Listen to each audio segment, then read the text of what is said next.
There's an update in the Brittney Griner case.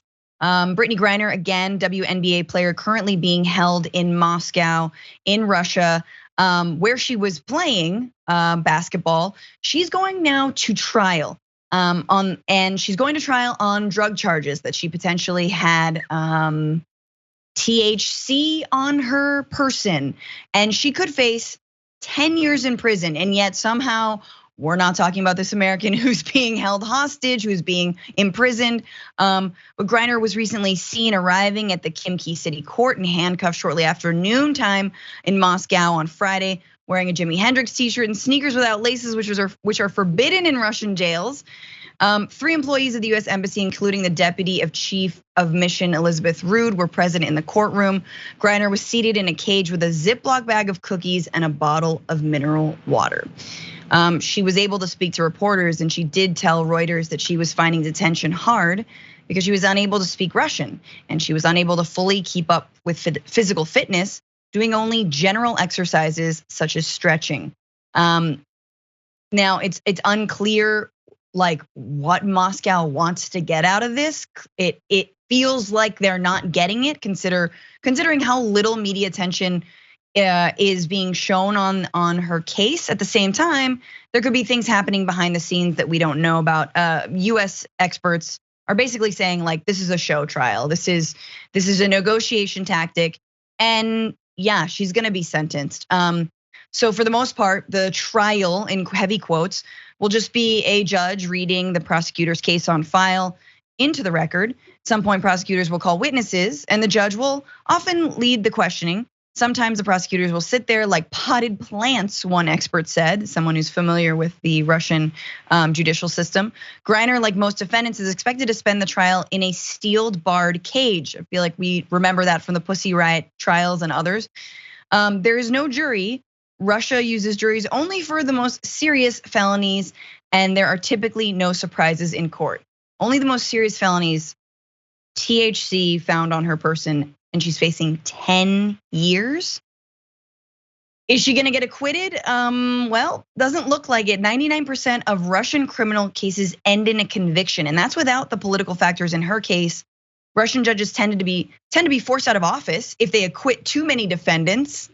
Experts say Russia likely would require Griner to admit guilt as part of any deal to release her. A not guilty plea and a strong defense could lead the Russian authorities to make her life more miserable in the meantime. It's obviously awful. Just a quick update on her family. This is from Raphael Warnock, Senator Raphael Warnock, writing, Brittney Griner called her wife 11 times from a Russian prison to no avail because US Embassy's officials weren't manning the phone line. This is already a terrible situation for Brittney and her family, and the error is unacceptable. State Department, we need answers. You've got a senator adding the State Department being like, what's going on? Why aren't we making it easier for her even to communicate? And I'm sure if there's a reason, which there might be a reason, let us know. Brett, thoughts on how the hell this might play out?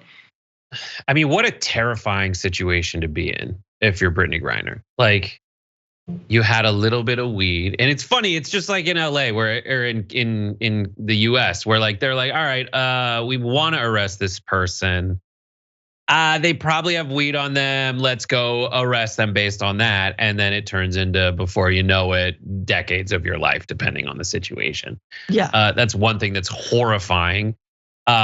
She's trying to call her wife. Having a wife, if you're Brittney Griner, to the Russian government is a huge no-no as well, because they're so fiercely anti anything that the evangelical right wing in America is for, is against. So that's the other thing. And then just the imagery of, as much as there's a lot to be desired in our judicial system, but the imagery of keeping the accused in a jail cell already is just insane. Yeah. And the imagery itself, it's just like, oh, we've been reading about a lot of news like that. As they show her getting walked in, this is the imagery that they want to get to the United States. I think that's a large reason of why we show it. We got her. You want to come and get her? Well, what are you willing to trade for it?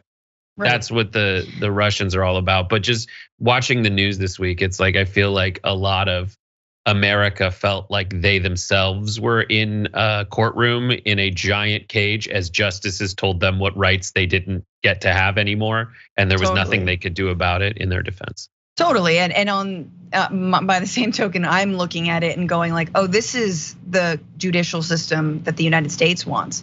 They want to roll back all the rights, including the right of someone to be, innocent until proven guilty. So, yeah, unshackled when they're sitting down there, even if they're detained, but they are being able to plead their case in court. Actually being able to plead your case in court here in Russia, again, the sort of gold standard for the right in this country. That in Hungary, unable to plead her case. I don't imagine it's likely she's going to be sentenced to 10 years, but damn it, people like Warnock, people like everyday folks like ourselves, we need to keep the pressure on. If it means adding the State Department on Twitter, let's do it. And obviously let it not be lost on anyone that the fact that she is a gay Black athlete in America has a lot to do with maybe how we've been ignoring her important case. So hearts out to her and love out to her family. For more political news breakdowns, interviews, stories of activism, and me trying my hardest to care about the occasional big celebrity news story, subscribe to our YouTube channel at youtube.com/thedamagereport. And you can ring the bell wherever it is so you don't miss anything.